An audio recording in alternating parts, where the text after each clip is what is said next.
Okay, so continuing from part one here about our different sampling and selection bias and everything.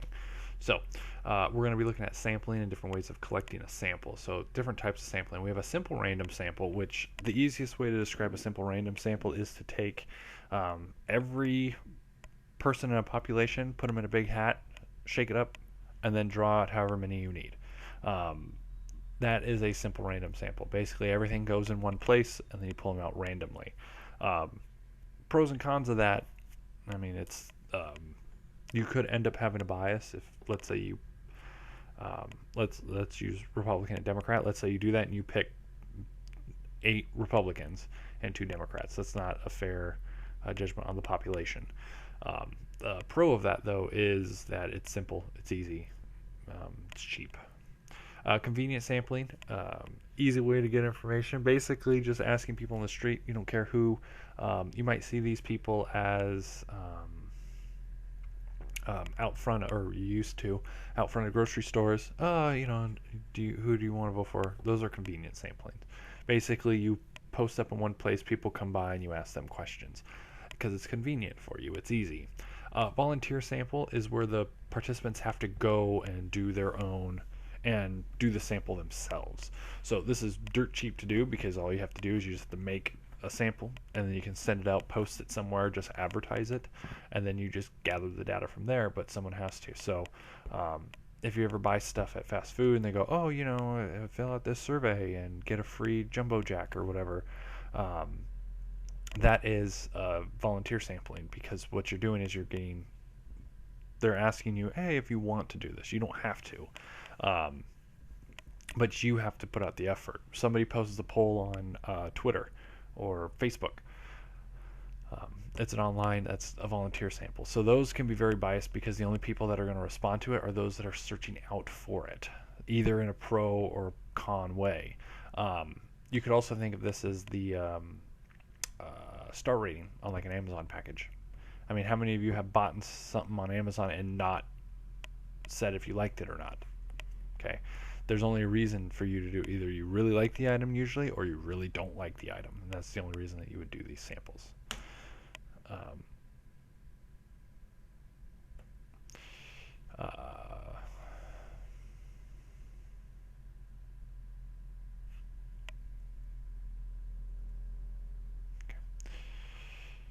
we can easily access ratings for products selling, yada yada yada.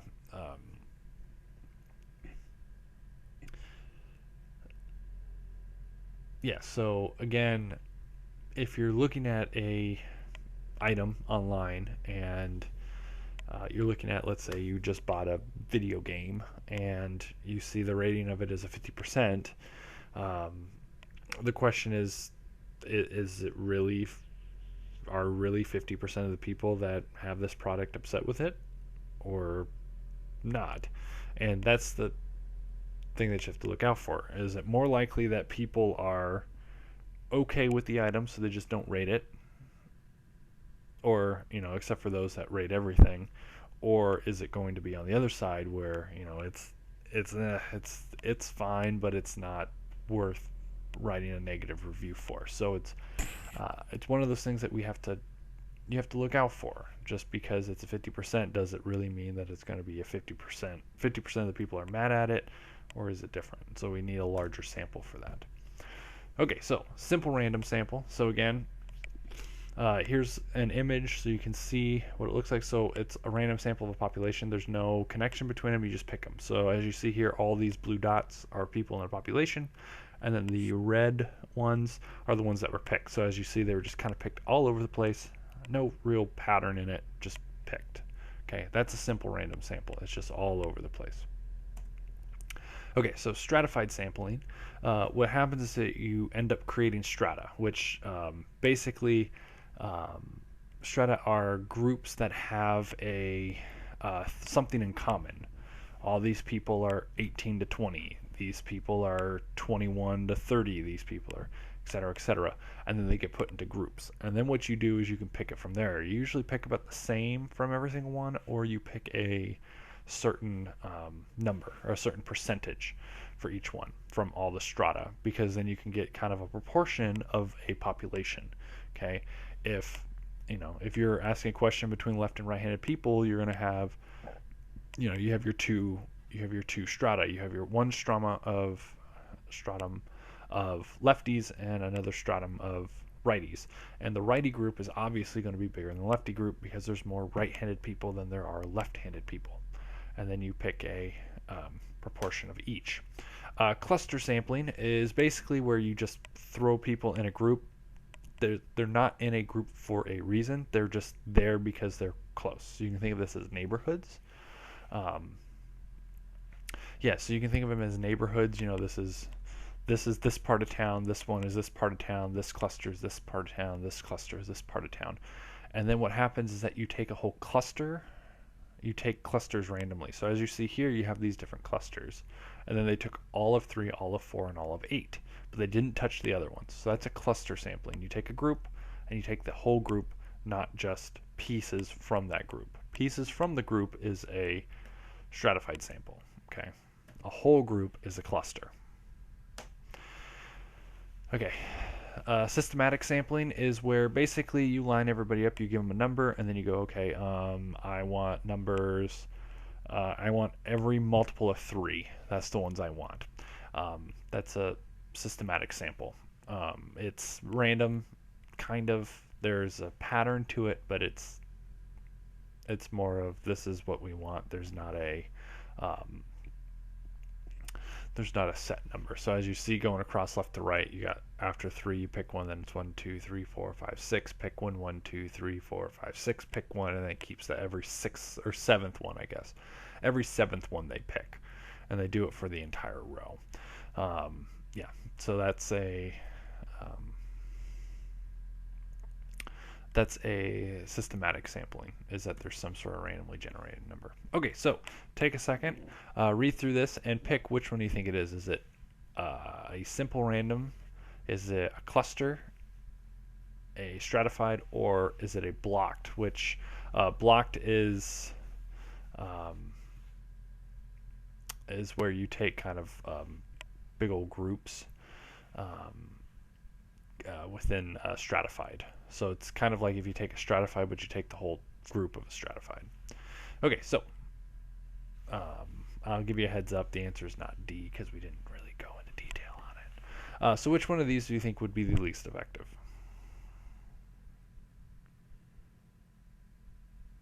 All right, so the one that's least effective in this case would be your cluster sampling. And the reason why you do cluster sampling is because what ends up happening is that you get kind of your you get groups of households, not a well spread. So you could pick everyone that's in large houses or just apartments. It's not going to be very good. Okay, multi-stage sampling. Basically, you're using 2 of these samplings. So if you use, let's say, your strata, so stratified sampling, so you've got everybody in the stratum, and then you use the systematic, so every 3rd one in each one we're going to pick. That would be multi-stage. You do one, and then you do the next. Okay, so that's multi-stage. You're using multiple ones in stages going through. Okay, recapturing is basically what we would do if we wanted to find if we want to estimate the total size of a population, based on taking 2 smaller samples. And so we have these 2 different, they're the same formula, it's just one solved for capital N. So we have K over N sub 2 is approximately N1 over capital N, which is the same as capital N is approximately N1 times N2 all over K. They're the same thing, just one solved for N and the other one is not. And it's basically a proportion. So you have your capital N, N1, N2, and K. So how a capture-recapture works is that what you'll do is you'll catch you'll go out. Let's do this with turtles because they're there. So you go out and you catch 10 turtles. You have a set number that you usually have. So you have 10 turtles. Okay, I've caught 10 turtles. Cool. And what happens is that you tag them in some way. You mark them. Okay, this could be on a turtle shell. You can mark it with chalk, anything like that. So you mark it in some way so that you know next time if you catch it again, you know where it is. You know that you've done it before. Sometimes this is done with, with like dolphins, they put chips in them, and sharks, they put chips and tags in them, and they also use it for like tracking and different things. So you tag them the first time. That's your first catch. That's your N1, and then you wait amount of time, and then you go back and you catch them again, and then you keep track of how many you caught that second time. Now, out of that grand total that you caught the second time, you want to go, okay, how many of those were tagged? Okay, so out of that second catch, how many were tagged from the first one? You go, okay, oh, okay, if I caught 20 this time, 4 of them were tagged. Okay, so that 4, which you tagged from the second catch, or tagged from the first catch that you caught in the second one, that is your K. So when you do your second catch, how many are tagged? That's your K. And the idea is that when you take that smaller group, that second catch, that small proportion that you can create, 4 out of 20, can be expanded out to the first one. So if I caught 4 out of 20, that means that if it goes up to 10, that means I'm at a larger number. Okay, and then you just plug it into this formula and you find n. N is going to be the total number of the population. And again, this is an approximation. It's not always going to be 100% accurate. It might not even be accurate at all. It just depends on the situation. But it's a way for us to predict how many we would have in that situation. Okay. So, using these formulas, so if we have this first one, we catch and tag 500 fish in a lake. Okay, a few days later, we catch 120 fish. Of those, we only have 30 of them that are tagged. Estimate the total number of fish. So in this case, the 500 is our N1, the 120 is our N2 from our second catch, and 30 is our K. That's how many were tagged. So we'd plug those into our formulas, either one on the top because they're the exact same, and we'd find N.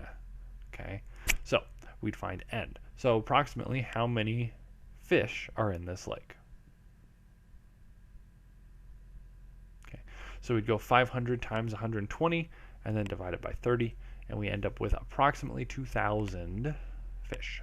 So there's approximately 2,000 fish in this lake. Okay, and again, it's an estimate. We don't know exactly. Okay, so take a second to find the second one. So how many would we want in our second catch, which would be N2?